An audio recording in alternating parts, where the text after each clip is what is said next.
This is yours truly, Simon Phoenix. Welcome to another episode of Unpopular Opinion. Let's go!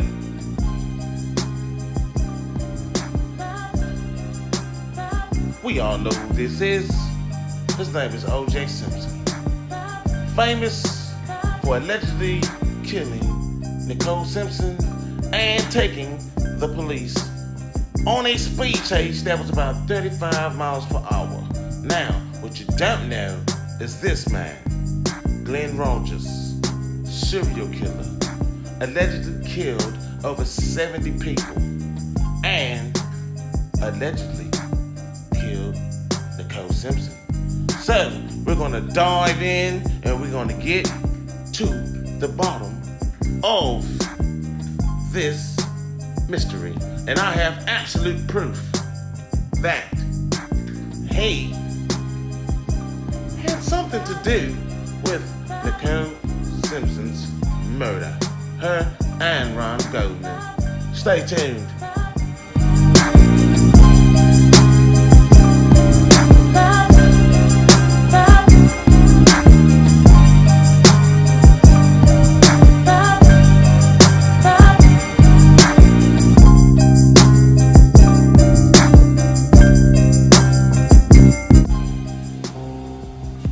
Back in 1994, my brother Glenn told me he'd met Nicole Simpson, that she was rich, and that he was going to take her down.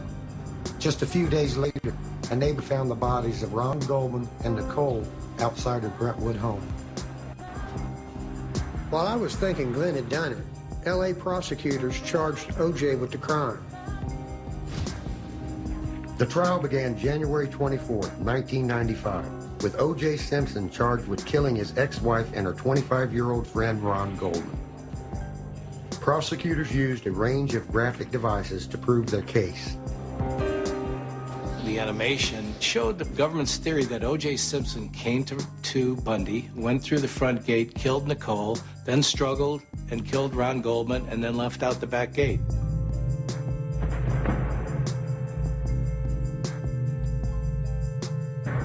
But the prosecution changed their claim on how the victims had been attacked when new evidence was laid out by the coroner. Dr. Lakshmanan said Nicole's head was slashed. She was banged against the wall and knocked unconscious.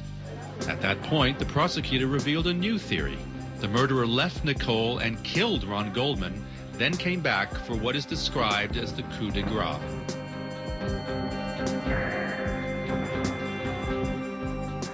Well, when we first saw it, it presented O.J. Simpson as the murderer, sole murderer, in this alcove. It just didn't fit. By that time, we'd come up with the fact that there had to be more than one person.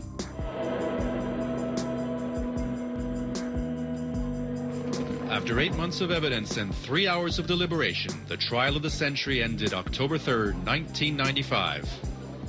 We, the jury, in the above entitled action, find the defendant, Orenthal James Simpson, not guilty of the crime of murder in violation of Penal Code Section 187A, a felony upon Nicole Brown Simpson.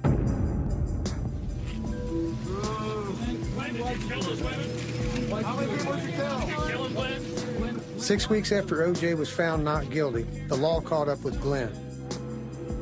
It wasn't long before my brother was dropping hints about his past crimes.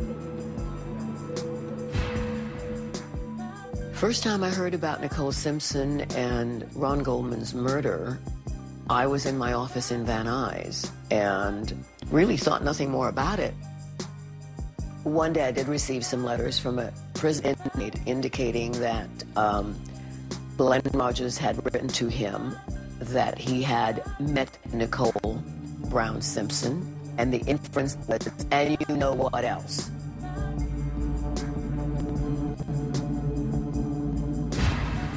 We forwarded it immediately to the O.J. Simpson prosecutors. Authorities ignored clues leading to my brother, and it would be years before Glenn came back to that story. In June 2011, Glenn sent the criminal profiler a clue that linked him to the murders of Nicole Simpson and Ron Goldman. Here you see R-O-N, and on this tombstone, you see the letters N-I-C-O-L-E. His admission of his involvement in the Ronald Goldman and Nicole Brown Simpson murders.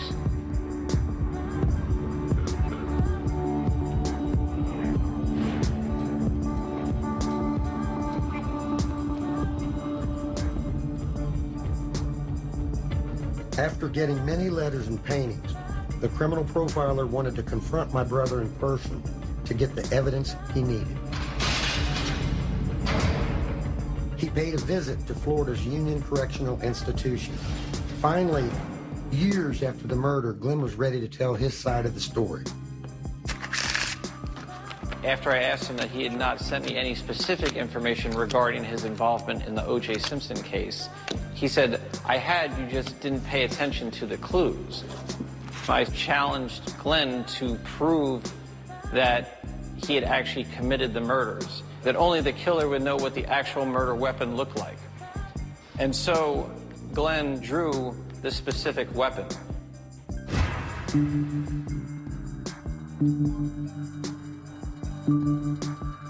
Now, Glenn added a twist that he never told me. A husband's anger over a high-dollar gift that had been kept by his ex-wife was behind it all. Glenn told the criminal profiler he was paid to steal back Nicole's diamonds. Can you show me a set of earrings that would cost approximately $20,000 about 20 years ago?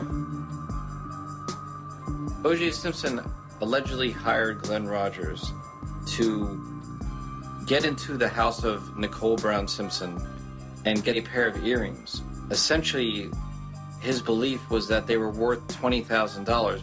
Glenn told me that O.J.'s instructions were that you may have to kill the bitch. Those were his exact words. Glenn Rogers explained to me that he had parked his white pickup truck, a Ford pickup truck, on a side street right by the side of the condo. He explained that O.J. knew of a spare set of keys in the rear of the condo. The idea was that actually the murder would take place inside the home. Once Glenn got the keys, he then crouched down just past the front of the gate. At that moment is when Ronald Goldman walks through the front gate.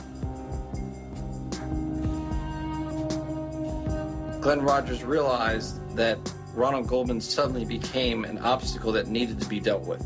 He struck him with a large knife, incapacitating him, and threw him against the tree. It was not something that I had expected Rogers to say. He said that upon her entering into the fray, he stabbed Nicole Brown Simpson once, and she fainted.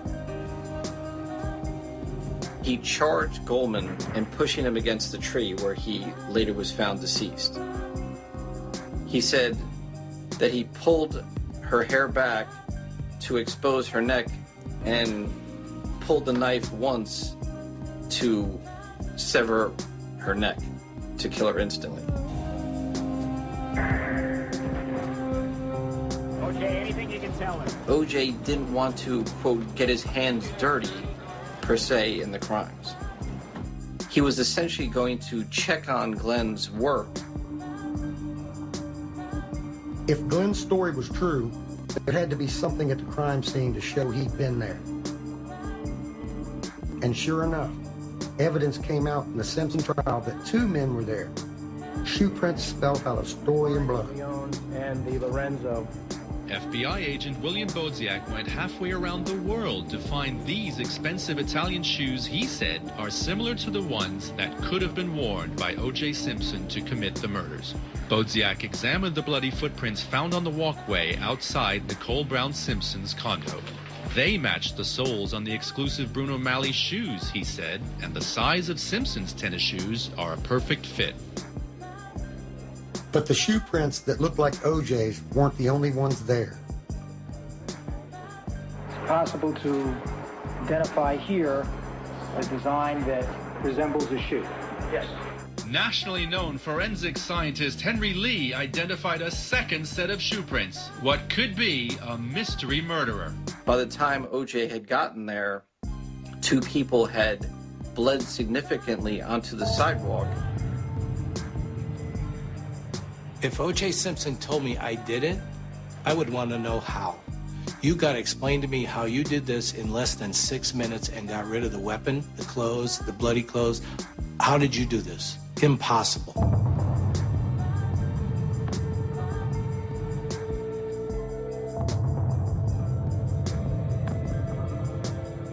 I'm absolutely certain that my brother Glenn killed Nicole Simpson and Ron Goldman.